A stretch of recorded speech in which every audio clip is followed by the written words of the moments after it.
Hi guys, welcome back to my channel. If you're new here, my name is Sissy, and today I have for you Sheila. Sheila is a Ugandan medical doctor working in Australia, and she's working in occupational medicine, which is so interesting. I also only just heard about it recently. If you've heard about occupational medicine before, comment below. If you haven't, also comment below.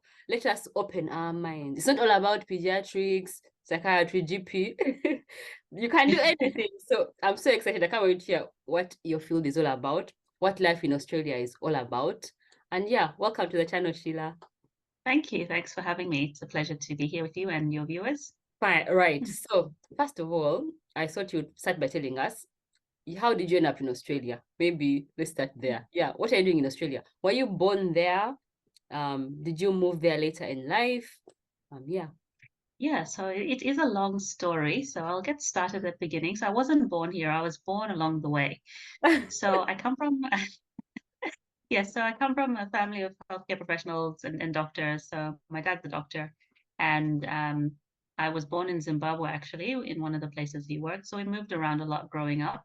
And so we lived in Zimbabwe and then Namibia and South Africa, and then we moved here.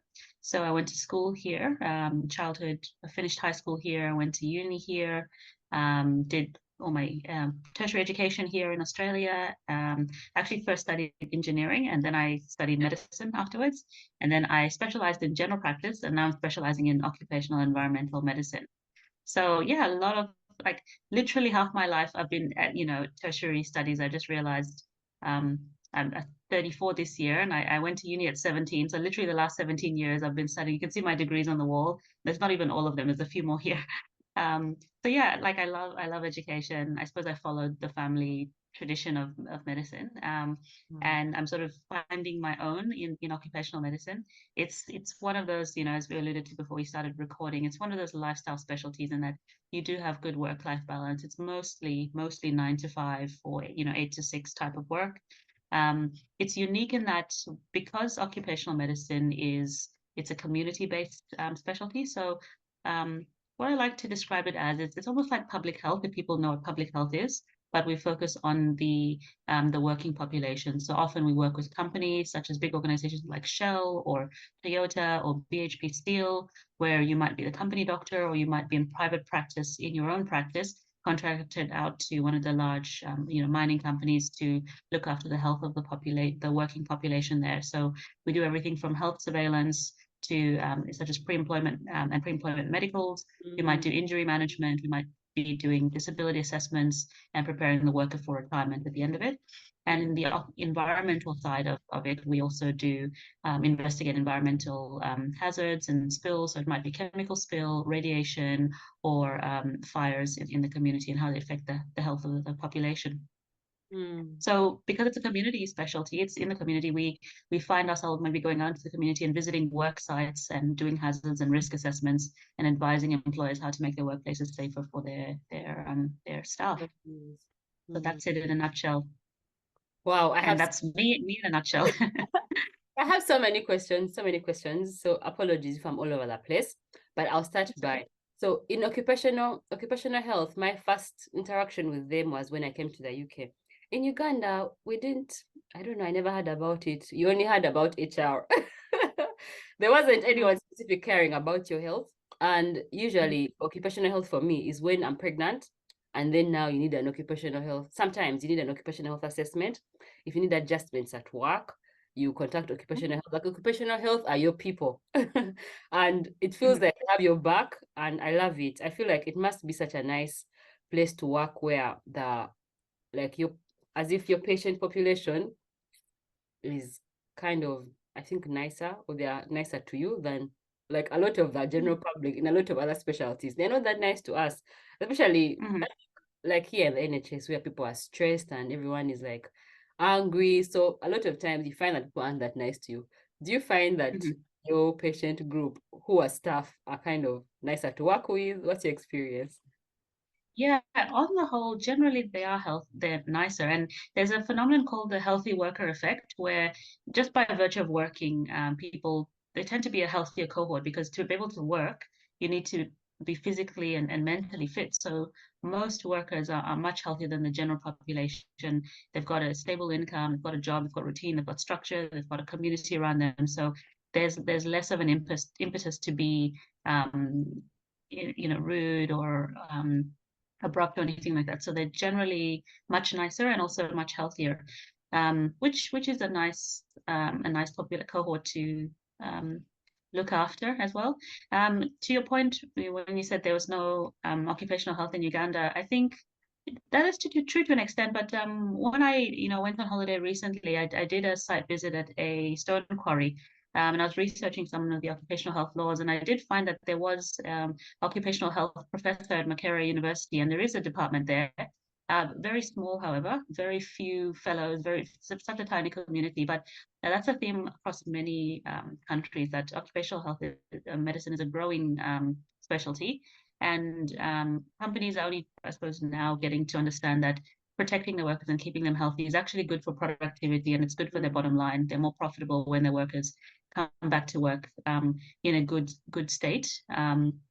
And so, the workers are generally healthy, and when they come to see us is when they've had an injury, or as you mentioned, when they're pregnant and we need to adjust their work environment so that they can work safely, and give advice on when they need to take maternity leave and when they're fit to come back to work as well. So a lot of what I do is a pilot medicals, and I do have a cohort of female pilots who are air transport pilots, and I sort of manage them through their pregnancy and sort of take them, out of the cockpit for their labor and delivery, and then once they've passed the period of time, then they're safe to do a flight trial and then go back to flying as a pilot. So this is also another unique growing environment where we're seeing more women who are, they're pilots, they're train drivers, they're doctors, they're surgeons.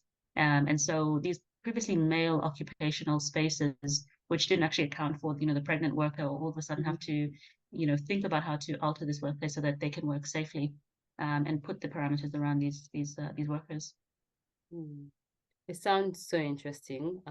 So what made you decide to go into this field? Because I feel like you've told us some pros already. Like, where did you? It just feels so kind of random. Yeah, it's a roundabout story. And the way I came to it was actually when I was studying engineering, I did my internship at Qantas, which is the local Australian airline here, as a student engineer. And the department I was working in was actually adjacent to the occupational health department at Qantas. So Qantas is one of these big airlines, 35,000 staff. They actually have their in-house occupational medicine department. And, going for coffee, and I actually ran into the occupational physician who ran that clinic. And we had she was a woman, by the way, and we had a really lovely conversation about occupational health and in the aviation space, which is the sort of engineering I was studying at the time, and how you get to interact more with the workers, and you see how they fit within this big organization, that literally service these aircraft to make them fly. And I thought, oh wow, this is interesting. This actually piqued my interest and actually made me think, oh, maybe I'd like to study medicine now. So that's how it all started. And yeah, after all these years now, I'm heading towards that specialty of occupational medicine with a focus on aviation specifically, as well. So that's how I ended up in this area. And look, I like how we get to look at the technical side of things. So we get to go to a workplace and see hazards. We get to go to mine sites, to diving chambers. I went to a diving chamber and hyperbaric chamber. Obviously, a lot of flying as well with and wind tunnels with aviation, but also unique workplaces such as bakeries and places you wouldn't think so much where people could get injuries, but bakeries and car spraying areas. So common complaints I do see is occupational asthma and occupational dermatitis. So I've seen a lot of bakers coming in with a lot of severe eczema due to the baking dust and the flours they're working with. And we've had to sort of treat them, rehabilitate them, and move them into an adjacent part of the business so they're not exposed to these hazards that are causing them to have these illnesses. Likewise with asthma, we do a similar risk assessment and redeployment of such a patient. So that's that in a nutshell, but about my interest. But yeah, I like looking at the whole patient. And then the nice thing about occupational medicine is we're thinking not about the patient in front of us, but where they are, 8 to 10 hours of the day, and how that could be making them unwell. Yeah, it's like more holistic. So Correct. interesting. Yeah. So I wanted to ask what's the process for becoming an occupational health physician? But I feel like we need to know about before that, like the engineering, Mm, um, mm. even the growing up. It's also interesting for Yeah, me. So when you are growing up, yeah. your dad is a doctor. Is your mom a doctor Mhm. too? What No, did she's a teacher. so growing What up? do they think? Yes, growing In up. Australia. Mm-hmm. Yeah. Uh, it was a culture shock, obviously, because it's very, very sparse here. So going from living, so I did most of my primary schooling in South Africa, and I moved here, and I went to high school here. And I was in a big city there, and I moved here rurally. And this sort of goes to some of your questions that about becoming a doctor in Australia. So I can sort of speak to my dad's experience in that we came here on a visa through my father, who got a visa to be a doctor here. And most visas that doctors get in Australia is to come and work in rural general practice in Australia. By far and wide, that's the most common one. Others do go to work in hospital, or they start training programs, and some actually go and maybe they get their specialty recognized there and start working straight away. But most people come and do general practice. So my dad came on such a visa, and we moved to a small country town in Australia in firstly regional Victoria and then regional New South Wales. And it was such a stark contrast because it was, if you could think of most African cities, even Mm-hmm. in South Africa, even in Uganda, they're very busy, very lively, Yeah. thousands, hundreds of thousands, even millions of people around all the time, hustling and bustling, shops open till all hours of night. It's very lively, and people are very communal, and they like to socialize and party and that sort of thing. And you go to Australia, and it's almost like a screeching halt, and it's quiet, very quiet. Um, Everything closes at 5 p.m. The towns are very small, so you might find that the town we lived in was about 2,000 people or 2,500 people in the whole town. Um, Very elderly population as well. So there were several nursing homes in this town, despite it being only 2,000 people. Mm-hmm. Um, retirees, people going to slow down and sort of coming towards the end of their life. There was, one primary school, one high school. We all, like all the kids went to the same school, so at the same school. And because there's not much of a social life, the only social things we could do was play sports. So I played tennis and I played netball after school. And I had a very routine life very structured life because all I could do was go to school and then after school do homework and then go play tennis or netball, whichever season it was. And that was just life day in, day out while my dad worked at the local clinic, the local hospital, and also the nursing home. And it was very busy as well. Um, and that was life in high school until, it was time to go to university. Were you And an when I went to sorry, were you an only child?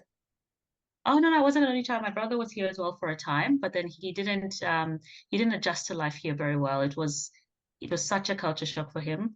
He ended up going back home like literally after only 1 year. So it was not for him, and he thrives back home more so than I did here. So I'm more of an introvert, so I don't mind, wherever I'm placed, I can sort of You can make it survive. work for myself. I can survive, yeah. So yeah, so when I turned 17, I went to uni. That was like my first time alone in my life, like my whole life. So it was just me by myself. Mm, And I really relished it. I know some people are afraid of going to uni and living by themselves, but I really mm. wanted to just get on with my life and go to uni. So I moved to Sydney by myself and I went to uni, I went to University of Sydney and met my friends, met my peers and developed my social network and studied engineering at Sydney Uni. Loved it. Why did you choose engineering? At the Engineering. time, I specifically didn't want to do medicine because I saw how hard my dad worked and how he was working all the time and he was never home and he never spent time with us. I'm like, I'm not going to spend, 6, 8, 10, 12 years doing this and not be around my family. Like, I want to have a life and do all these other things. And so I thought, okay, let me choose something that's, 4 years, I'll get it done, I'll Mm, start my career and move on with life. mm. But as I was studying, I got to discover that um, engineering, or especially anything like aeronautical, mechatronic, electrical, IT, software, all these sort of very subspecialized engineering, there are not many jobs if you're not in the US or Germany or maybe the UK. So as I was coming to the end of my degree and I saw all my peers, like you either had to like fly off, to Germany or US and try and make it in Silicon Valley or go to MIT and study masters, or you maybe go into finance. A lot of people ended up doing, actuarial science and working for the big banks and doing hedge fund managing and all that sort of thing. Or you could stay at uni and become an academic and, do a PhD and stay in the uni. And then the other option is either go work at the local airliners, Qantas, Jetstar, and Virgin. I think those are the three. Um, and I did my internship at Qantas, and it wasn't that great. And I met that occupational physician, and she sparked my interest in medicine. So like, oh, okay, maybe I do this. Like I looked at my dad at that time. My dislike of his career has sort of simmered down at the end of my degree. And so I thought, okay, I still have the energy. I don't feel like doing a PhD, but let me try medicine and see what it's like. So I enrolled in medicine at University of Wollongong down the coast here. Wow. It's a coastal uni town. Yeah, very nice lifestyle. Really, really enjoyed it. Did a lot of rural terms as well. Also worked at Wollongong Hospital. I did obstetrics and peds and psych and all the How rotations you have to many do. years? How many years is medicine So over? graduate medicine's four years at Mm. most universities. So Sydney Uni, Wollongong, Melbourne Uni, all the rest of it for 4 years graduate. Undergraduate, I think you can do it in 6 or 7 years, something like that. Undergraduate from high school. But then at Sydney Uni, for example, you do like a 3-year degree in BSc science, and then you do 4 years of medicine. So it ends up being 7 years, something like that. So Yeah. you finished the first So 4 years of engineering, and then now you mhm. went to the 4 years of graduate medicine. Yes, yeah. Okay. So yeah, the very thing I said, I'm not going to go spend a long time in uni. I went and spent a long time at uni. So that was, yeah, I was like, oh, okay, it's full circle, okay, which is interesting. But I thoroughly enjoyed all my experiences at uni, and also I think the thing is, I was a citizen here, and so I had there's this thing called HEX, which is the fee subsidy. So basically, you don't pay your fees up front. Like the government sort of pays your fees. You have a little bit of a loan, and then you just pay it back slowly when you're working. So I don't have to pay any fees. I also got like money from the government to study as well, like a fortnightly fee, as well like some student allowance from the government. I got a scholarship as well for textbooks and things. So like I was like being paid to go to uni. So I kind of felt like, oh, this is nice. But also, when you graduate as well, if you go and work in a rural area, they'll pay back some of your student loans as well. So I actually did that when I graduated. So I got like a semi-free degree, if you will. So that made it, I guess, financially viable that I could actually study and graduate with zero debt, which was Yes. pretty nice. Yeah. So that was good. After. Yeah, so I mean, yeah, and then all these years later, I worked rurally. I got my general practice fellowship during that term as well. And then when I came back to Wait the a city, minute. yeah, Wait a minute. Do you mean then, when you say you go to a general practice fellowship, after the 4 years yes, of med school, you went into yes, a GP training program? yes. How many years is that? So that one is another 3, 4 years. What? After yes, I told you, literally, the last 17 years, I've just been training program after training program. So yeah, yeah. If I finished that, so your first year of GP training is PGY2. Mm, So, but you're still doing your residency in hospital, but it's counted as your first year. And then you do PGY 3 and 4 in the community. You do your exams in PGY 3, and then if you pass, you sail through. And then I did a research project as well in PGY 4, and then got my fellowship end of PGY 4. So is it Um, a requirement to do GP first before you do occupational medicine, or was it just so yeah, so you have to do a fellowship in something before you do occupational medicine, mhm, or you have to do basic physician training first. mm, um, and do some component of BPT and pass the exams before. So you can't just go straight from, you have to do some training. So either GP, some people do psychiatry, some people do dermatology, mm, but most people do either GP or physicians. Um, I don't know if anyone has done ED, but it's usually GP or physicians that you have to do first, and then you can do um, occupational medicine? occupational medicine. Yeah.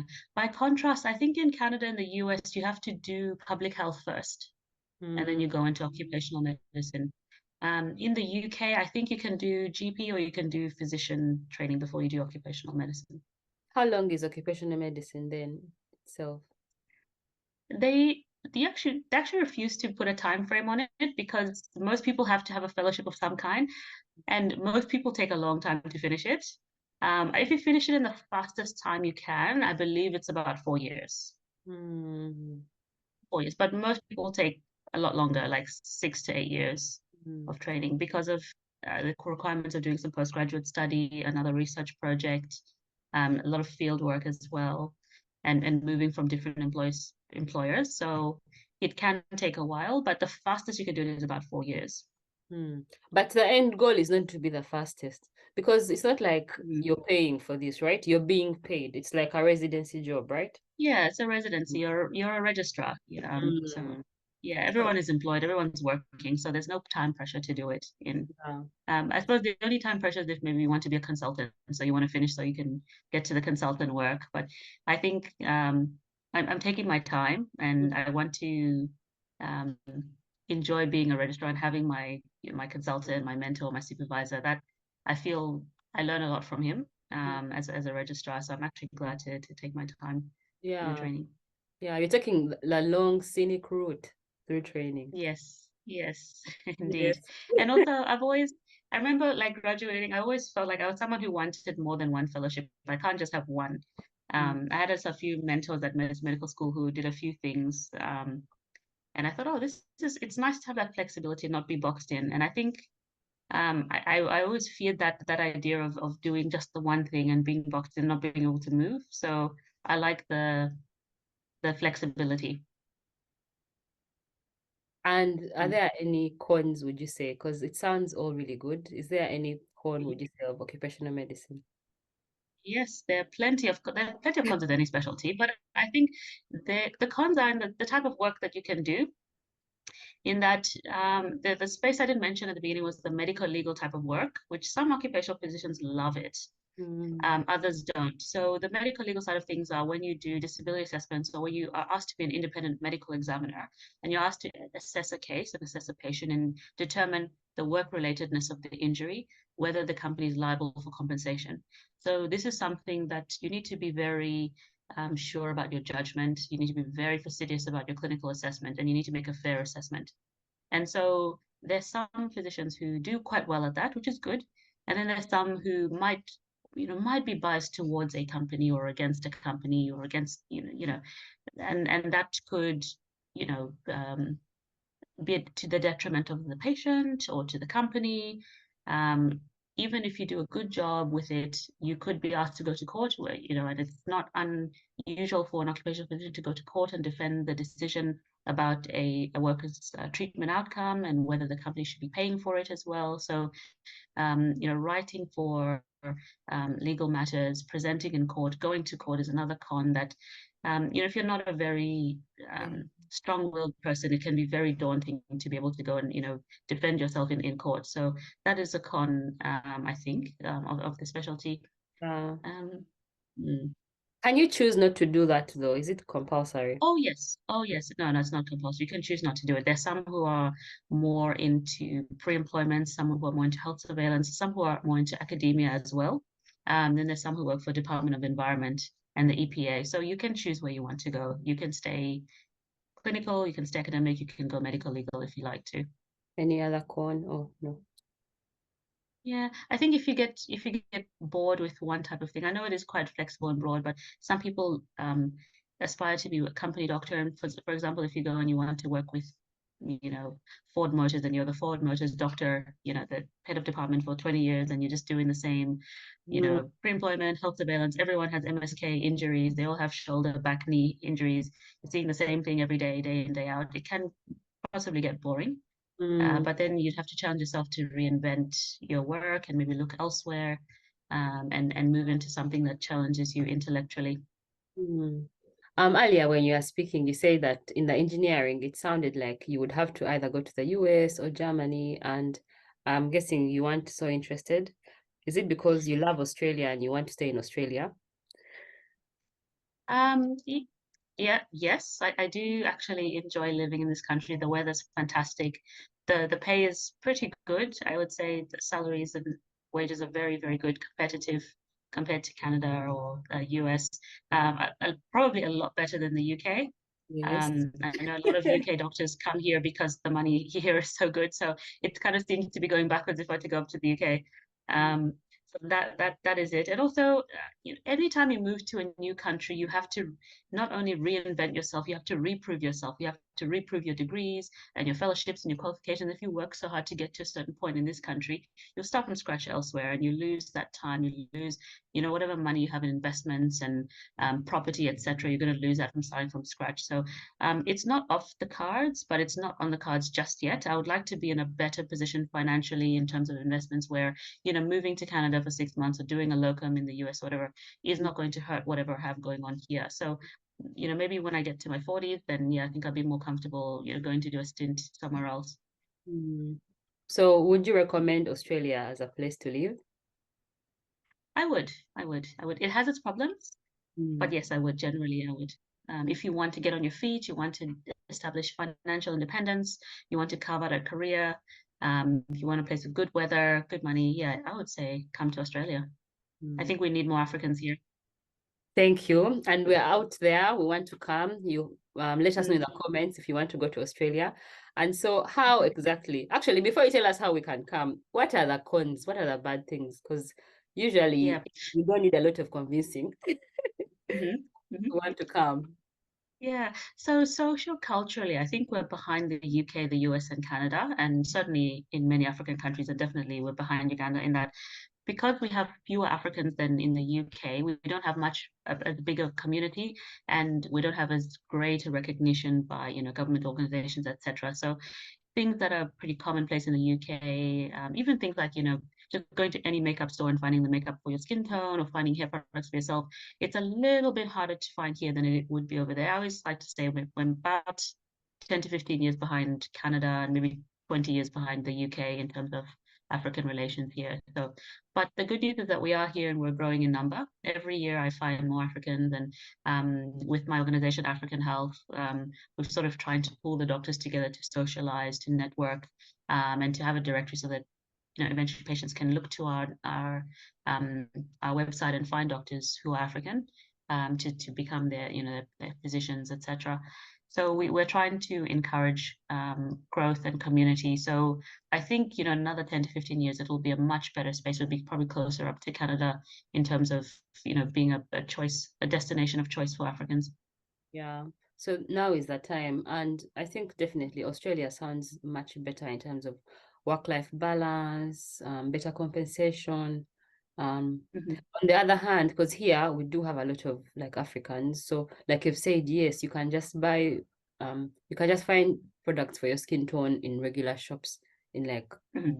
and you don't need to go specifically to look for African places. But at the same Hmm. time, you don't have enough money to buy the makeup. So go to Australia. Yeah. Precisely. And like even, I'm probably over exaggerating now because even like, there's Mecca Cosmetic, like I don't have to drive very far to, go Yes. to Mecca Cosmetics or Mac Cosmetics. They have our skin tones. Yeah. There's like 3 or 4 different African suburbs that are about, not too far drive or even train trip away, and you find Yeah. yourself amongst Africans. So we're Mm. growing in Sydney and definitely Melbourne and Brisbane as well. There's a lot of growth in those areas for Africans to go and live in developed communities. Even in Alice Springs, there's a burgeoning African community in Alice Springs. Alice Springs is the middle of nowhere, and you'll find Africans there. So that's what I love about. You can go anywhere and you'll find us. You'll find Zimbabweans, you'll find Nigerians, you'll find Ugandans. So yeah, we're everywhere Yeah. in You can pockets. always buy what you don't find near you online, anyways. Most people Exactly, deliver. exactly. Amazon will deliver next day. So like, you're sorted. Don't let that put you off if you're interested in going to Australia. So, what would the steps someone would take? Let's say they are a doctor to come to Mhm, Australia and they've trained abroad. mhm. Yeah, so I think I would direct them to go to the AMC website, the Australian Medical Council website, and look at the requirements. Um, from what I've heard other people tell me, you have to submit your documentation to verify your degrees and your qualifications. You'll probably need to sit the clinical exam and the written exam, and I think it'll cost upwards of $15,000. I think they're all published on the website. So if you go to the AMC website, you can read more details about how you can submit your documentation and enroll in the exams. And there are some textbooks you can buy which are specifically written for the AMC exams, which is a multiple choice question exams on general medical sciences, that the competent medical graduate should be able to answer in those exam questions. Mm. And once you have gone to Australia, then join African Health. Tell us about African Health. Yeah, so it's a fledgling organization. We've only been around for about a year and a bit, and it's the brainchild of some colleagues and myself. So my colleague, Dr. Cordelia Oyekan-John, she is a general practitioner, UK born and trained, Sierra Leonean background, came to Australia with her family, and is working on the Central Coast here in New South Wales. And also my colleague, Dr. Ronald Murambi, who I studied with at University of Wollongong. He's a trainee neurosurgeon here in Wollongong, Sydney, in Australia. And we came together because we wanted to create a community of African health professionals, specifically doctors, so that we could network, share ideas, mentor junior doctors, and most importantly, develop a database of African doctors in Australia so that patients can go and search for doctors in their area, African doctors in the area, if they want to find someone comfortable to see from their own or similar background. And the second thing we do is we host events. Um, for instance, we've had a couple of webinars last year educating people on preventive health, and we were also at the Africultures Festival this year, talking to community members about common health conditions that affect Africans disproportionately. And we'll be having another event next year, a Women's Wellness Event Day.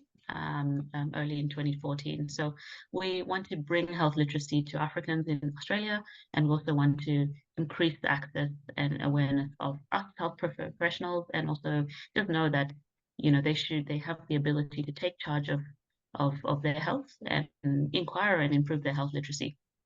Hmm. And I also did a video with Cordelia, which I will link up here. You can go and check it out about her own story. But I think really people should not isolate themselves, because you might be watching this and actually you're in Australia already and you're an African doctor and you are not actually getting in touch with other people, or you think you're the only one when actually you're not. So please be reaching out and yeah, and join other people, because it sounds like it's amazing. It sounds like it's hard enough, I think, to find each other. So when there's organizations like this, I think it really helps. So yeah, thanks for all your work, Sheila. Oh, thank you. Thank you. And thanks for joining us all the way from UK. I'm just so pleased that, we're reaching across the globe, and I want us all to be comfortable so that we can talk to each other and connect. And there's definitely strength in numbers. So, thank you very much for reaching out. Do you have any hopes of doing any work back home? Oh, when you say back home, do you even say that? Because for me, I do say back home because I'm first generation immigrant. So when I say back home, I mean Uganda. Mm-hmm. What about you? Like, where is home? Yeah, yeah. The older I get, the more that is home, because that's the one place that's sort of tied, that's anchoring me. I've lived, a lot of countries, but that's the one anchor that I do have. Secondly, as my parents are getting older, they kind of like, going to retire, and they're reaching that retirement age. My brother's there as well. All my extended family is there. So that is home for me. Um, do I have plans to do work back home? Yes, of course, definitely. I think every Ugandan has some aspiration of doing something, opening some business. And, you know, I don't have enough time to tell you about the family businesses we've tried, and some succeeded, some failed. But yes, that's definitely the plan. My small contribution, if I can make any, is to two things. One is to women's health in general, in terms of primary and preventative obstetrics and gynecology back home. With my limited knowledge, I think I can offer something. And then the second thing that I hope, in my small way to contribute, is to improve worker health awareness in construction and many industries in Uganda, because as you've said before, that the awareness of occupational health is very limited back home. People, every time I go home and I see, people on large buildings with scaffolding, no helmets, no harnesses, people falling off border borders, skull fractures on the ground. So many ways we can just, improve health awareness so that we can minimize injuries and accidents, so that people can go to work and come home safely. Yeah, So those are things I want to contribute in the long run. yeah. There's so much preventable death. There was a video, I don't know if you saw it, but it was so traumatic, where a lady was knocked by a border and she died. Like, it was so scary. And there's a lot of that. And then, like you've mentioned, people just on scaffolding. So really, it's like, you know, that show, A Thousand Ways to Die. There's Mm-hmm. a A Thousand Ways to Die. In Uganda, it's like A Thousand Ways to Die is just happening before your very eyes at any moment. Yes. Like, Yes, yes. I've seen people being knocked on borders and dying and bleeding out on the street and before my eyes. Not a helmet in sight. mm, Um, yeah, I mean, even, distributing helmets so that every border driver and every passenger has a helmet will save people's lives, literally. It's such a simple intervention. mm. Mm, But we have to, I guess, work with like the organizations who can do these things, like the Ministry of Health. If you know anyone in the Ministry of Health, can you connect us? Comment in the comments below, because those people out here who want to do the work, they're willing to do the work, they're passionate about the work, but you can't do it on your own. Like we can't do it on our own. So yeah, so much preventable deaths. Also wear helmets, people, if you're going to use a border, or don't use borders to begin with. mm, Um, yeah. Although it's easy to say, but when I was in Uganda, it was so hard for me not to. In fact, when I moved to the UK, I missed borders so much. Like I found it so hard that I have to walk, get a bus, to get a train. um, yeah, yeah. yeah, I know what you mean. People here use bicycles. They have these e-bikes. I don't know if you have them in the UK. So you just put like $1, you pay $1 or something on your phone, and you unlock the bike. You access it to get from point A to point B. It's like an electronic bike. It's pretty easy to use. No, no, I was just saying that, they're trying to evolve the transportation system because we also have buses and trains and that sort of thing here, but it's not as efficient as, a motorbike. Mm. You said that your parents are like nearing retirement age. Do you know if they plan to move back to Uganda or? Yeah, yeah, well, my mom is already there now. My Mm. dad is kind of there part-time. So I didn't tell you the other part of my story, but my dad moved to Canada, um, like, I don't know, 15, 16, yeah, a while ago. He moved to Canada and he's been living and working there. Also, he's a GP as well. He's living and working there in Alberta. And he's been asking me to go and, work there in his clinic for the longest time. But obviously I'm studying at the moment, so Mhm. I can't up and leave. But Mm. I think when he retires, possibly if I were to move anywhere else, I possibly could go to Canada and Mm. work there. Your dad has And been you everywhere. sorry? Your dad has been everywhere. Oh, everywhere. Indeed, indeed. And I'm grateful for the experience to be able to, live in different countries and not take that for granted in that I really need to take advantage of all the opportunities afforded to me, and maximize them to the fullest potential. So actually I've been thinking about moving a lot recently, and I've been worried Mhm, about the potential impact on my kids. mhm, What was your experience? Because on the one hand, you want to obviously keep getting better and better opportunities that can help them also. But then there's mhm, that, like my concern is like, what's it like moving from one country to another to another? Um, mhm. what was that like for you? Um, in general, it's a lot easier for children to move than adults. Children adapt very quickly. They get enculturated very quickly. They learn the accent very quickly. Your kids probably sound British now compared to you. Yeah. Um, so they will adapt very easily, provided they're in a safe home. They've got good schooling. There's a lot of options for extracurricular activities. They will thrive. Um, I think I was quite adaptable, so it was easy for me. I think if you're going to move, just move just before a critical time zone, just before primary school or just before high school, so they can just seamlessly fit into wherever you're going. So if they're pre-primary school now, would be a time to go, so that when it's hit year one, they know the system, they're just it's Mm. very easy to blend in seamlessly. Hmm. So I shouldn't worry about it. It's really more us, the adults, who would struggle. So if we can Correct, make correct. it work, then they can make it work Yeah. too. Yeah, yeah. I would suggest you talk to Susan, who's on the African Health Doctors group. Mm. I'll put you in contact with her because she's also a Ugandan doctor. She came here with her kids and her husband, and they're both doctors. Their kids are both going through school here. The kids are doing very well. So it would be, I suppose, nice to hear some tips from her. She probably has more experience, a lot more experience than me in this. So that's my suggestion for Mm. you. Thank you. Yeah, I guess those are the questions that I had to ask you. I don't know if there's anything else that we haven't talked about that you'd want to share with the people, advice, tips. Yeah, I think Australia it's a lovely place. It's a hot place. The weather is very hot. So if you're from a hot African country, you will be fine here. It's probably even a little bit hotter than a lot of African countries, I would say. Be wary of the vegetation and the animals where you live.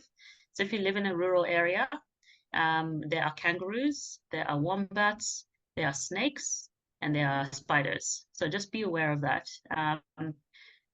In Australia, in regional New South Wales and regional Queensland, they do have very venomous snakes and spiders. Particularly the brown snake is lethal. So if you know anyone who gets bitten by a brown snake, go to emergency immediately. Likewise with the redback spider and a funnel web spider. So those are the three things that can kill you: the redback spider, funnel web spider, and the brown snake. Most lethal things that will kill you. So be aware of that. Kangaroos are not friendly, so don't go and pet them. They will kick you, they will scratch you, they will punch you. I've treated many farmers when I was working in the country who've had, ears torn off, lacerations across the face from kangaroos, kicked in the chest, as well. Wombats can also cause tibial and fibular fractures, so don't try and run towards a wombat. They're little, they're like dogs, but they're very big and very solid, and they can cause a lot of damage. If you're up in far north Queensland, don't go swimming in the ocean or the rivers because they do have crocodiles. They have saltwater crocodiles. So even if you're going, or you think it's the sea and it's safe, they could swim out to the sea. So just be mindful if you're up in the Townsville, Cairns, or that up north area there as well. So that's about the wildlife. In summer, they can have bushfires, so it can be very hot and the grass can burn. It can burn and cause a lot of smoke. And people have evacuated some of these rural towns as well because of how hot it gets and the fires, burning down people's homes and properties. In the peak of summer, it can be, I'm not exaggerating when I say it can get to 40, maybe even 44 degrees in the peak of summer, like in a heat wave. So it can be very, very hot as well. So be mindful of that. But luckily, it can get fans, and most buildings have some level of air conditioning as well. So you should be fine in terms of cooling. Winters are very mild, so they're not too cold, maybe high teens, maybe 20 degrees or something in winter. So you don't have to worry so much about winter here. So that's just the practicalities of weather here. In terms of travel, most travel goes through Sydney or Perth, or Melbourne. To get back home, most people go from Sydney to Singapore or Dubai, and then Dubai onwards to Entebbe. How That's a long common is way. it? Or from How long is it's it? a long flight. It's a long flight. So, Sydney to Dubai, I think, is about 12 to 15 hours, something like that. And then another 5, 6 hours from Dubai to Mm. Entebbe, I believe. The other way you can go is through Perth, or you can go through Johannesburg. So from Sydney to Johannesburg is 12 to 15 hours.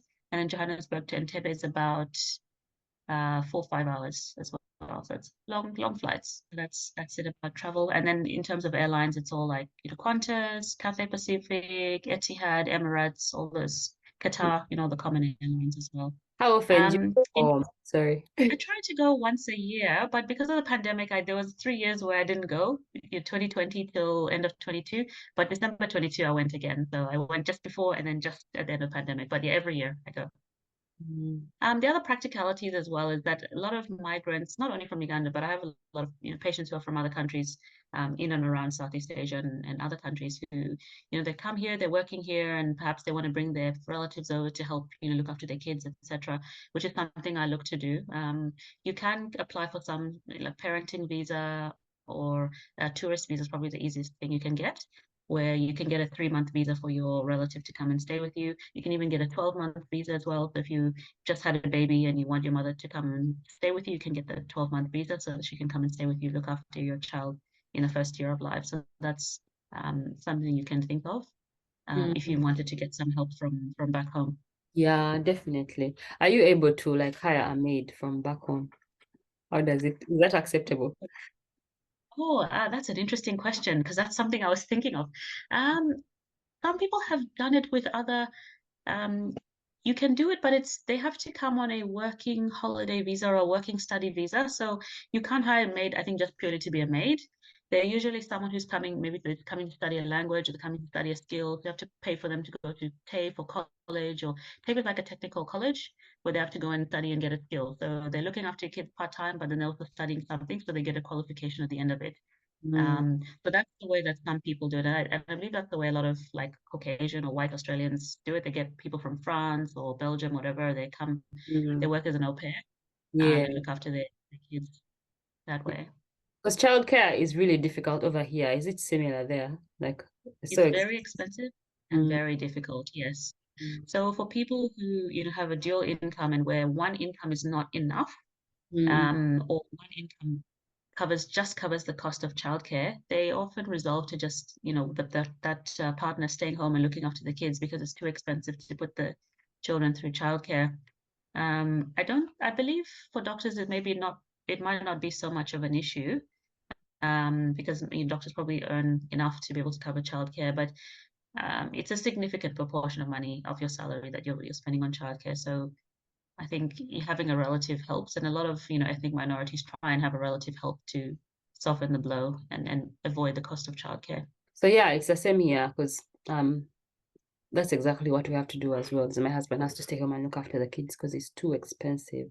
On a junior doctor salary, yeah.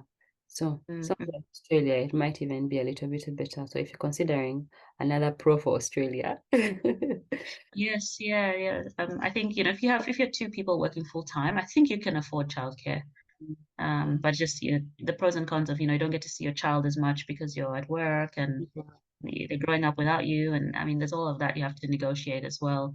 I do have friends who they work 3 days or 4 days a week, and the husband also works 3-4 days, so that so one of them, they at least get 1 day a week with the child, and then they're working 4 days, so there's a bit more of a balance, and they get to see their children throughout the week. So something like that might, if you earn enough, that's a lifestyle you could take on. all right. Thank you so much, Sheila. If anyone would like to get in touch with you, is it okay? Where can they find you? Are you on social media? Yes, well, I'm despite my age, I'm mentally very old. So you can find African Health on LinkedIn. I'm on LinkedIn. I feel that like that's the professional social media channel that they can find, so they can find us on LinkedIn. They can also find us at africanahealth.com. So it's africanahealth.com. That's our website. Our email is there. You can email us.